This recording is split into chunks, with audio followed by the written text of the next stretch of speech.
Hey there, Dengo Studio. Today's video is about choosing a new outboard for the green machine. We've got 6 different brands in the mix for this. We've got Evinrude Mercury, Yamaha Honda, and Suzuki and Tohatsu.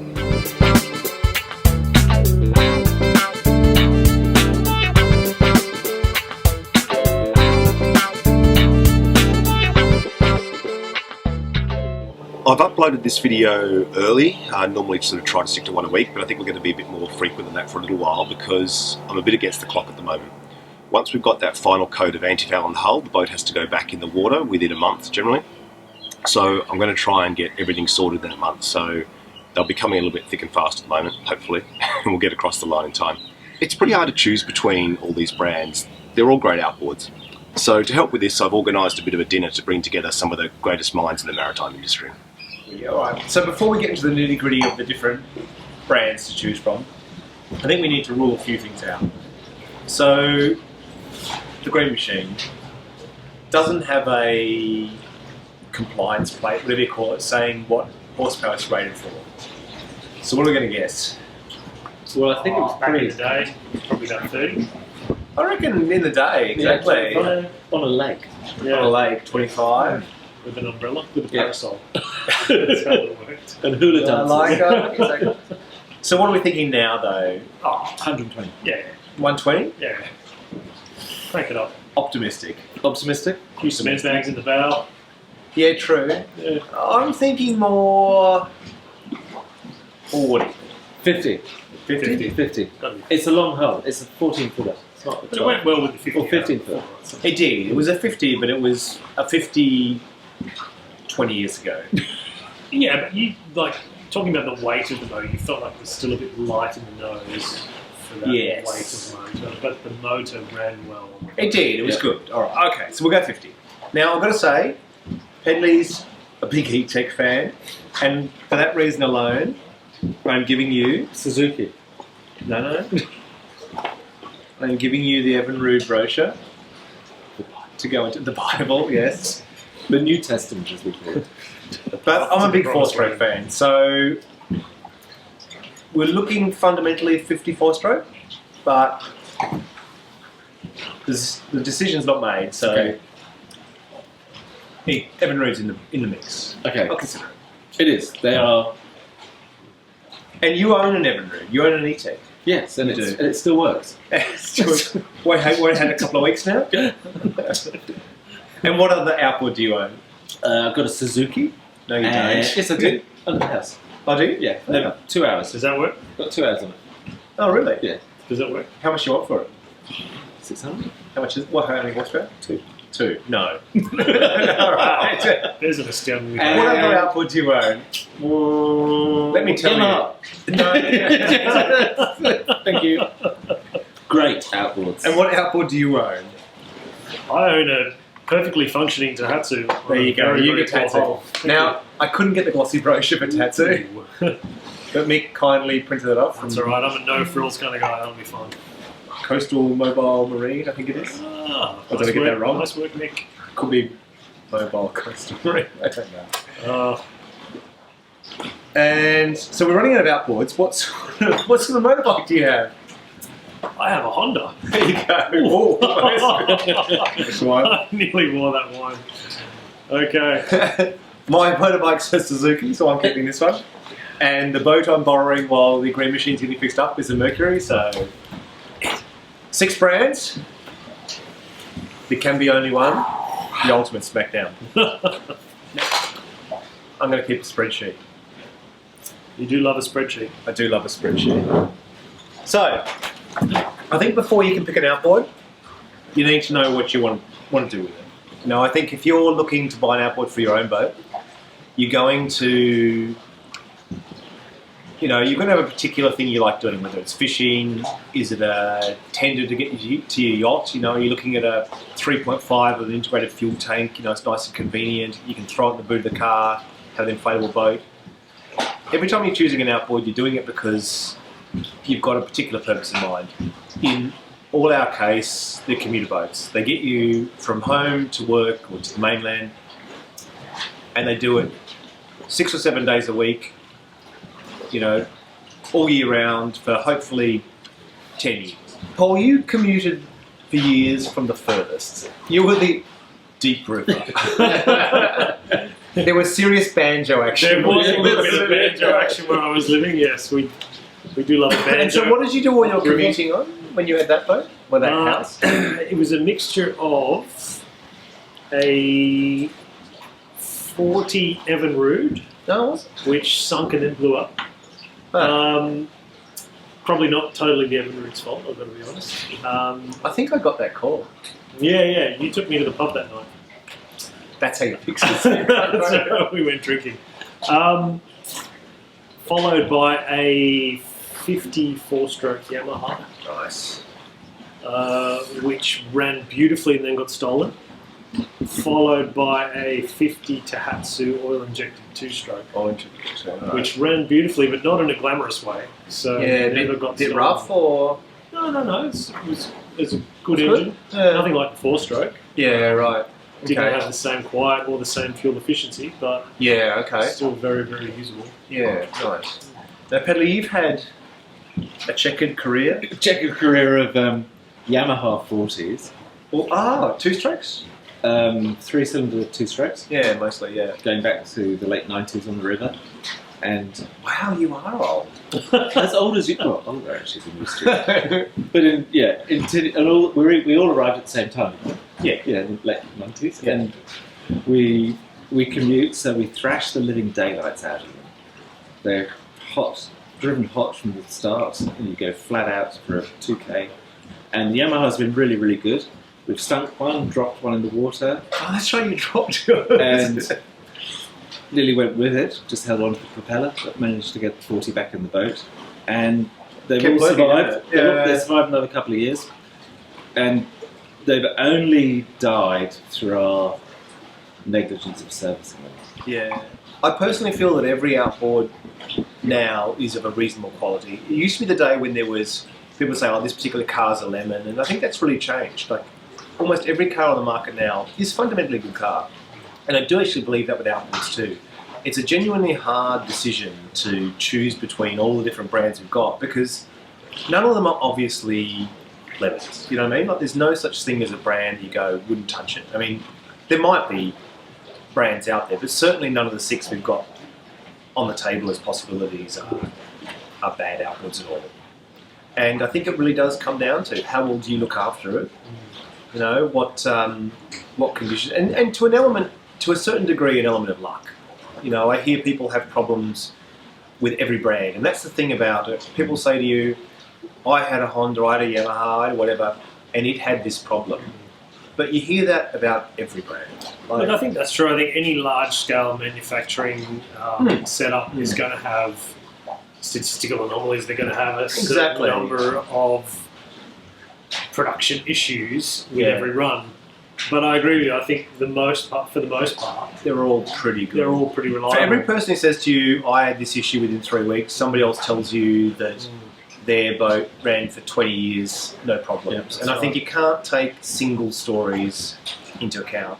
So maybe we should just explain to people the difference between a 4-stroke and an E-TEC. What exactly? Good point. Okay. Yeah. So E-TEC, great outboards.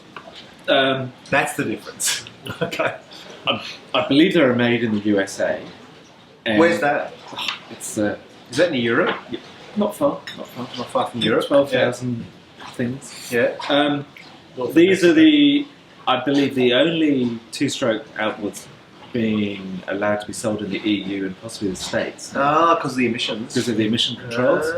And I was reading this earlier today, and E-TEC is the only 2-stroke outboard in 30 years that has been allowed to be used on Lake Pericoma.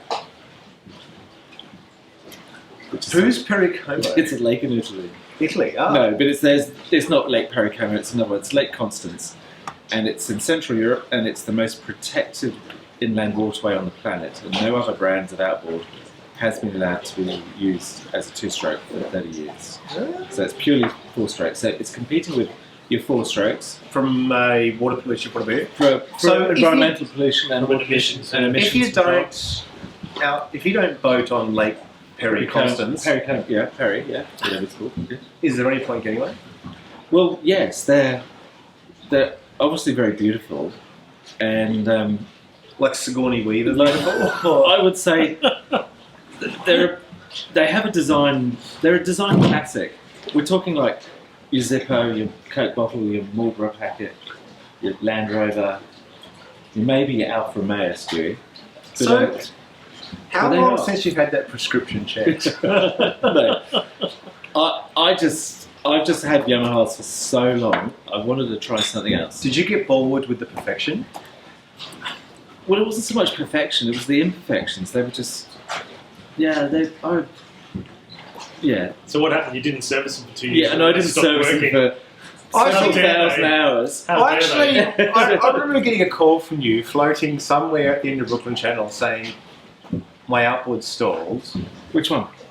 When you and Brom were outside and it was a two-stroke and the gearbox had seized. Remember that we changed your gearbox? Oh yeah. Because your oil seals had gone, it was just water in your gearbox. So isn't that normal?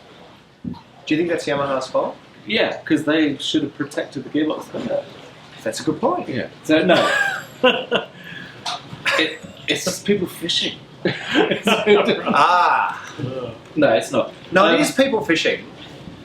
If you're going to fish, don't do it near a waterway. Do it in a reservoir. Yes. In England. In Yeah, no, I looked at the E-TEC only because it's the last two-stroke available. It's allegedly very light. It is light. It's The small. servicing intervals are So what extreme. does the 50 E-TEC weigh? Wait, let's pick a stat and let's start our spreadsheet. Okay. You'd have to be able to read it though. Street. Have you got? No, see, that's why you think E-TECs look good. So, all right, I'm going to start. Evinrude weight, 50 horsepower. Is it there? 109 with a stainless 109 kilograms. 109 with an aluminium prop. No. And Okay. 113 with a stainless So the prop. big selling point of your Your two-stroke- outboard is that it looks like Sigourney Weaver's anniversary, Alien in that great movie. and it's 109 kilos. It's light. Okay, 109 for the Evinrude. What's your other brand? Hang on, my Yami. Your four-stroke- Yamaha. Yami 4-stroke is 60. There's no 50. There's no 50. Come back 50. 70. There we go, F50. Okay. Yamaha. Transom height, weight, 119 and 121. What's the difference? 119 is the aluminium prop. Oh, 121 is a stainless. 3 kilos. I can't afford stainless, so let's go 119. All right. Wow, that's heavy. What are you going to do? The Honda BF50 Honda, yep. weighs in at exactly 100 kilos. Yeah, You're kidding. you're No, serious. that's for the four-stroke BF50. Okay. And the four-stroke Tohatsu 50 Yeah. weighs in the lightweight trim 95 kilos. That's Yeah. 5 kilos. And with the multi-function tiller 102 kilos. So Nah, no tiller. Here we go. All right, what am I? Suzuki.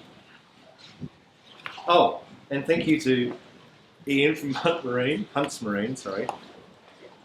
Because me being really slack left it the day before and said, can you please express post me a brochure? And he did, so thank you, Ian. Appreciate that. All right, what do we got here? 50. 50. Displacement, that's important. Oh, here we go. 104 kilos. I really thought the E-TEC would be lighter. So I did too. Technology, I'm really surprised. So, E-TEC, mate, what's it got going for it? Obviously, it's good looks. Keep coming back to that. And you can, and on E-TEC too, I think it's called that. You Now- can choose your colour. Just a moment ago, we asked your daughter, what would she look for in an outboard? And she said looks. Who did she get that from? It's all about the style. She also said one she didn't have to pay for. Yeah, So, okay. and one you Yeah. Well, the serviced, service and the one- boat and the mooring and there was a and the time you gave her license. $50 and she said, so you meant put $15 for the petrol? Yeah. Was that another phone call to come and get you? Yeah, I think so. I think it was. I'm using on my E-TEC 30, which isn't used that much at the moment, but it's 5 litres of two-stroke oil a year. 5 litres a year. Okay, well, that's actually a really interesting stat because you can see why it. Yeah. So the Mercury I've got at the moment is a Mercury 90, and Paul and I made 2 kilometres and back, and we had to put more oil in it. Like the alarm went off. No, it's not quite, but it does use a lot more than that. Yep. Wait, here we go. Any guesses? Mercury EFI? It's got to be more than 110. 112. Oh, there you go. Yeah, but that's not really metal, is it? What do you mean? Well, and so this is actually an interesting question. So, light's good from the point of view of a boat balance point of view, but does it just mean that it's a bit cheap? You know, generally when you pick something up and it's heavy, you feel like there's a certain quality. I mean, weight's good from a balance point of view, so light is good from a balance point of view, but do you feel that the Yamaha, the heaviest, so Tohatsu is the lightest, Yamaha's the heaviest, do you feel that maybe that means it's just a bit more substance? Yeah. So we talked about, in this, picking a winner or a loser, so giving Tatsu 1 point for being the lightest, and then we went, we don't know whether light's good or bad, so we're just actually going to put the facts in. All right, next thing, cylinders. Top of the list is Tatsu. Who's got Tatsu? I do. How many cylinders? Tohatsu runs a 3-cylinder setup. 3. Honda, your Honda too? 3 cylinders for Honda as well. 3 for Honda. All right. 2 for... So 3 for Honda, 3 for Tatsu, Mm-hmm. 2 for Evinrude. Evinrude, yeah. And what else have you got? Yamaha. Yamaha. What's the Yamaha? 4-stroke inline 4. 4-cylinder. So Mercury, 50 cylinders, 4 as well. And Suzuki, 3. So Evinrude, $4,000 a cylinder. Bargain at half the price. That's all you need. Warranty's a funny thing in that I personally think that if something's a manufacturing fault, it'll probably show up early. So I think whether a warranty's 3, 5, 7, I think it's the longest I've seen, years, you'll know if there's something wrong. But, and then after that, I think, I don't know, do you think warranty's important? I've had to use it once on the little E-TEC. Well, that goes without saying. Yeah. I don't think it was the engine's fault. It might be something to do with my teenager who was driving it at the time. Okay. Who first, after a year, they we used all the oil. He didn't bother topping it up or checking it at any point, so it goes into slow mode. Right. So it was and didn't know what to do. a limp mode thing. A limp mode and jammed it. Right. So he just kept driving it and it jammed. And the warranty was really, really good. However, you've got to get your tinny or your engine to the boatyard. That's an dealer. aluminum runabout to those of you in the Northern Hemisphere. Yeah. So You've got to get your outboard to the dealer. you've got to, so you had to take it to them? Yeah. Yeah, right. Which is interesting. So for the average person, I guess, if your boat lives on a trailer, it makes sense. But a lot of people around here don't actually own trailers. They own the boat, they actually physically don't have a trailer for it. So that's actually an interesting point. Yeah. So, and Have you ever used a warranty? No. Not for an outboard. Yeah. No, me neither. Never for a car I've owned, and never for an outboard. Everything's always failed long after the warranty. Mm. All right, so warranty. Does anyone have any warranty information? okay, Yamaha, 4 years. Yamaha, 4 years? Yep. According to this brochure. Any provisos? It says it's quite good. It says Can I have some of your wine? yeah. It says 4 It's not year a New warranty. Zealand It doesn't wine, say unlimited or anything. No? Unlimited. Just says No asterisks? No. Oh, there it is. But hang on. 4 year warranty. Conditions apply. Conditions apply, what are they? It doesn't tell you. Just conditions. Yeah. As in, if it's cold or... all right, so we're going to put 4. Now, Mercury is telling me 3 years, but it's my understanding that it goes up to 5 if you let them do all the servicing. Okay. And let's be honest, that's not going to happen, so let's call it 3. 7-year domestic warranty with a Honda. 7. 3-year commercial warranty. Okay. Any provisos on the 7?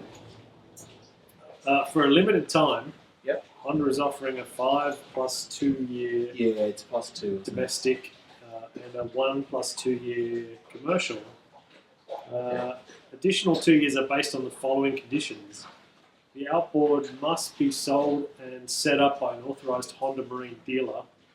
The outboard must be serviced for the entire warranty period by an authorised Honda Marine dealer in line with the recommended service schedule. All right, we're downgrading Honda to a 5. The outboard must be serviced for the entire warranty period using genuine Honda parts and lubricant. Offer ends 31st of March 2016, so the offer's already expired. Okay, so there's a few issues there. Yeah. One is I'm going to service it myself. So we're not. 2, I'm not going to use Honda oil. Yeah. Or Honda Because Honda- seals. as It was far- all around. As far as I know, Honda don't make oil. They shrink that oil. Let's be honest. But 5 years, it's still top shelf. We're still equal first. That's all right. You ready for E-TEC? Suzuki's 5 year. Sorry, I've jumped in there. But Suzuki. Suzuki's 5. Yeah. Okay. E-TEC, 5 years on a 50 is 5 years. Yep. I think on the smaller engines it's 3 years. 3. Tohatsu. Now I don't have Tohatsu's. Yeah, I got Because I nothing in gave this. you no. So let's have a This quick. prints out. Let's have a quick Google for that. Technical warranty, there's a thing. Oh, was there? Oh. So it tells me everything about the warranty other than the time. How to measure shaft length.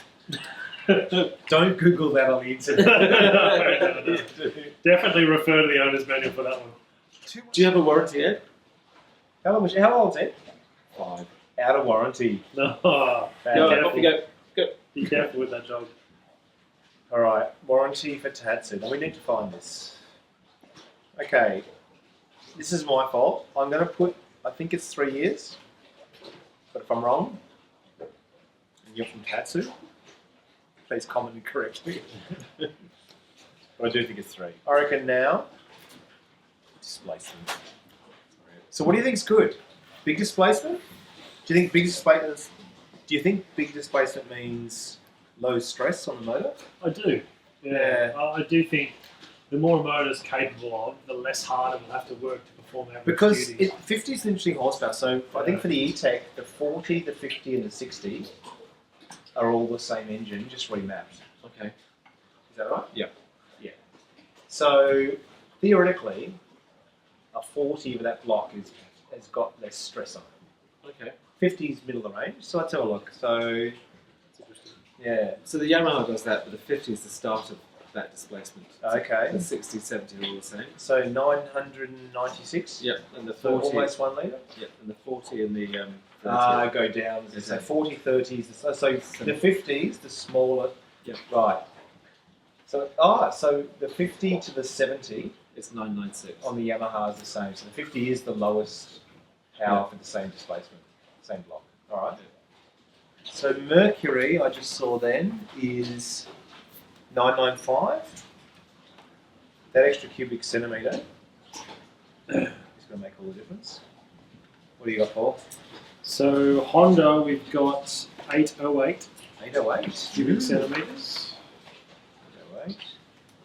And Tohatsu, Yeah. we have 856 cubic centimetres. Okay, still both smaller. Suzuki 50 is 941. Evinrude 863 for 63. Yeah. 400 per cylinder. fine. It's not a- So what have we got here? We got Honda is the smallest displacement, and Yamaha is the largest. So Yamaha's largest weight, largest displacement. Tohatsu smallest weight, but Honda smallest displacement.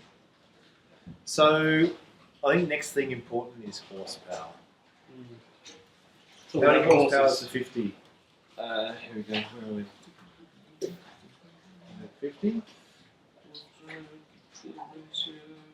Well, It's fine, it's a joke. no, I'm just listening. Here we go. So what's the Tohatsu 50? Yeah, surprisingly, it's 50. 50 horsepower. Yeah. All right. Or if you prefer, 36.8 kilowatts. So what will be my kilowatts? Where's my kilowatts? Doesn't say. Evinrude. So the Evinrude 50 is 46 horsepower. Oh, wow. So what's that about? The Yamaha's 50. The Evinrude's 50. The Suzuki's 50. And the Mercury's 50. So Evinrude definitely a bit under there. Boys. Are you sure? Have you checked? I think it's quite. No, our mistake. It is 50. No, it's not. I'm sure it's not. So, does anyone's outboard brochure say anything about decibels? No, mine don't say anything about how much noise these motors make.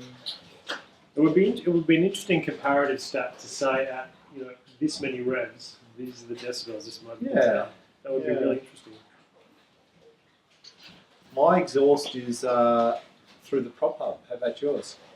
Yeah, through prop. That's what I got. Nice. This is brochure hyperbole at its best. Yep. Okay, here we go. To complement its regular lineup of rugged outboard engines, BRP offers government and commercial customers several special models, including 2 that feature multi-fuel capability, suitable for use in demanding mission conditions. The multi-fuel engines are designed for stealth operation with minimal operating noise, and low reflection tactical black paint. It's not black if it's tactical black. They're also available in the optional pump jet propulsion instead of a propeller. I love the way you say Whatever the nature of your mission, Evinrude is the engine for you. Does yours have a rectifier? Excuse me. Rectifier, yes. I think alternator. So, how many amps? Yeah. Does yours tell you how many amps? Yeah. 6 amps. Hang on. No, wrong engine. No. That can't be right. So that's 2-stroke. I've gone back to 2-stroke. So charging capacity. That may be of interest to people. How many amps is yours? My Suzuki is 19 amps. Here we go. Yanni is. You're going down. 16, 12, and 16. 16 amps? Yeah. Rubbish. On the Yanni. What if you're running big dolphin shooting spotlights? I don't know. Oh, Honda? Has a 17 amp output, Yep. and Tohatsu, God bless Tohatsu, has a 21 amp. 21. Yes. What was the first one? 19 was Evinrude? I'm a bit I wrote confused it on about the this. test. Must be an American measurement. Oh, what is it? 81. What do Americans use for amps? 81. Where? It says 81 amps. Information may not be factual in all hemispheres. What's this like? All right, 6. Variable voltage, computer controlled, 81 amp, current calculated at 13.1. Battery charging power is 25 amps. Is that Mercury? No, Evinrude. So Mercury is 18 amps, and Suzuki is 27 amps. So Suzuki top, Yamaha lowest. That's actually a good point, though. If you're running a lot of accessories. Yeah, if you're running on the gear, Yeah. get a Suzuki. If you're running your nav lights, get a Yamaha. So 16 Yamaha, 27 Suzuki, top to bottom. That's interesting. I really didn't think there'd be that much difference in that. How about cost of replacement? I'm surprised we find that interesting. Yes, I am as well. We're getting old. We are getting You old. find that. One of the things I heard about, and this is getting a little bit beyond the stats we got now, but one of the things I heard about Mercury, and I'm not saying, so I've been told this is true for Mercuries, but I haven't been necessarily told it's not true for others. But what I was told is that Mercury's now gone to a new system for casting blocks. They now use some styrofoam system where they have a styrofoam mold the block and they pour the metal in and it vaporizes the styrofoam or whatever. And because of that, they use less copper in the aluminium to get it to flow, which means less corrosion down the track. And I actually think it's an important thing because I did a video recently on when to give up on an outboard. One of the things that makes you want to give up on an outboard is trouble with the block. And so Matt and Di's outboard recently had that problem where the block, it had a hole in it, and so the cooling water was coming out through that block, the hole in the block, shooting up under the flywheel, short of the electrics, and it was also the game over. And what brand was Matt and Di? That was a Mercury. Now, but Two-stroke. no, it was a four-stroke. Okay. But so theoretically, though, this may be a new technique because that was about 8 years old. Okay. It's a good point, but what it comes down to, though, is none of these outboards are bad brands. They're all well-established brands. They've all got relatively good reputations. So to me, what makes you choose one? You know, you really do. It's hard. You just sit there and go, It is. no one of these brands has a bad reputation. Not one of them has an obvious stat where you go, oh, that's a one-cylinder, big iron flywheel. You know, like none of them are a generation behind in technology. So one thing I do remember reading somewhere Bishop Rabbit's Major Pedley.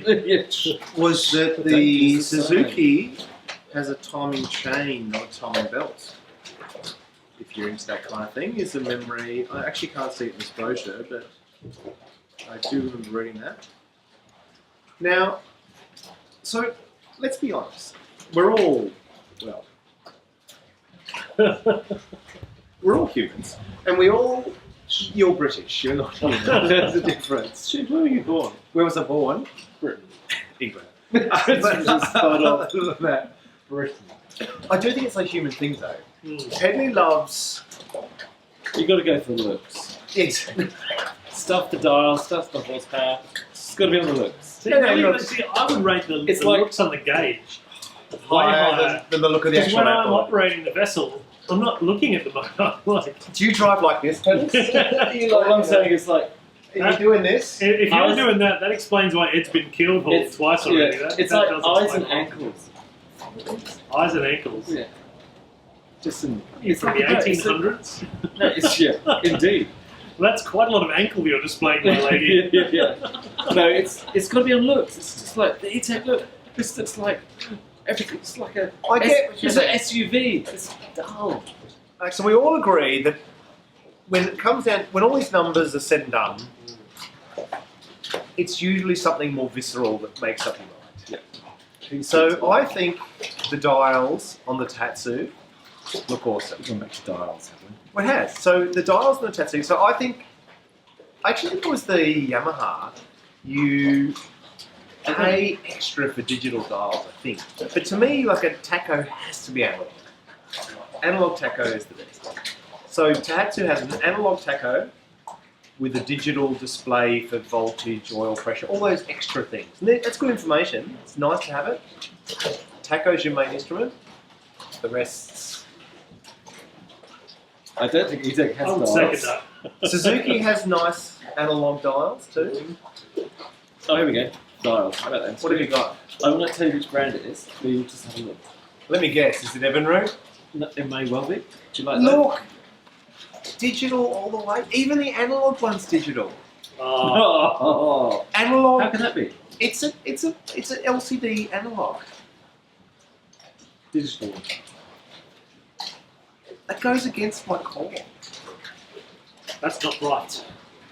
So, Vicky's just when you've only got one gear, why do you need a tacho? Got two gears. Forward and reverse. I think the taco is really good if your boat's clean. So you know when it's stalled. Yeah. That's why you need a tacho. If you have a riverboat. So you know when your boat needs cleaning, because if you get lots of barnacles, don't give it to him. So when you... It's all just going on the table now. What was the point of that? Comedies. So He didn't go on the laptop. So as the boat gets dirtier, you'll be at full throttle and you won't be reaching high RPM. So you set yourself, when full throttle is 4,500, it's time to scrape the hull. It's actually a scrapeometer. But it's also like It's not a tactic. the engines are struggling so much when it's got a dirty hull. They're just like, Oh, totally. just unhappy. So this is something most people don't experience when they take their boat out of the water, is that the difference between a hull that's clean and a hull covered in barnacles is, what do you reckon, 3 times the fuel each week? It's night and day. Yeah. It is absolutely night and day. 3 times the fuel, 1/3 the speed, for sure. I've got to say though, I've just seen the Suzuki digital gauges. And you like them. It is actually pretty good. That's pretty sexy. I'm starting to think gauges may be the defining characteristic. This is like how you selected a tape player in the 80s. You know, it's when you Oh, push you the press eject and then slower it goes. You know what I'm talking about. You know, we'd have races, Yeah. you press eject, Yeah. and whichever came out the slowest, you buy that one. That's right. Did you, Gauges are the tape deck. what did you What did you get for your birthday, Fedley? Tell the world. Tell them how you're in touch with the young people. I got a long playing record. And what was it? Led Zeppelin 3. My first ever album. Rebuilt. As in you got rebooted. You didn't get your first record at... No, I've still got the original one. Oh. But I had it. Tell us about the old days, Grandad. Yeah. There was a couple of the criteria that Paul and I decided on, and that was without you, Dave. Sorry. Oh, here we go. Oh, we missed It's you. going to be. But how hard is it to work on? And you get an owner's manual. Can you get an owner's manual? So we're going to try and obtain an owner's manual for all 6 of these outboards. And any one of these outboards we can't get a service manual. A service manual. Gone. Yeah. So if you can't work on it yourself, you can't get a service manual. Gone. Yeah. I think that's a good criteria. I do too. So availability of information, availability of parts, simplicity of working on it yourself. Yeah. I reckon we'll do that. So, how good looking are the gauges? Let's be honest, how good looking for dealer? How good looking are the chicks in their brochure? Oh, and if you're interested, Yamaha wins. Honda one by a long shot. I've got ladies diving over the top of No, Honda one, trust me. You can take this one home. Yeah. Your wife's overseas at the moment, so you can have that. Now, but I do think that it is the thing. I reckon gauges, all that stuff that you can have, because at the end of the day, they're all good outboards. Yeah. Now, we had another idea, which is to put Quad achiever. the quad achiever. Save that for later. So, I think we do have another good plan, which is to put all 6 across the back of the green machine, run them for 3 years, and see which is best. Yeah, you could do that. And I think that would be an excellent dream. And you can send your outboard motor to... You're at 15. Mount Coringa. So, And on that bombshell. back to the studio. Right, so I think all we got out of that is that looking at the specifications on paper doesn't really help separate them. I think they're all good outboards, they all have very similar specifications. I think they've ultimately kind of evolved to what's obviously a great design, and that's where we're at now, which is great for the consumer because it gives you lots of choice. We did eventually, though, figure out one way that would help us finally choose which one of these outboards is best. Whichever brochure Ed sits on, we've decided we're going to buy. So Ed, come on. Ed, come on. It's...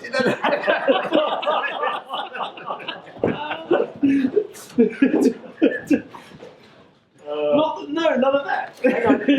Ed, sit up. Ed, come here. Sit. Oh, Eddie. It's a Yamaha. It's a Yamaha Honda. Ed says it had one of each. Unfortunately, that didn't give us a really clear result. I think it was a good idea, but Ed wasn't in one of his more decisive moods, so we'll keep mulling it over for a while.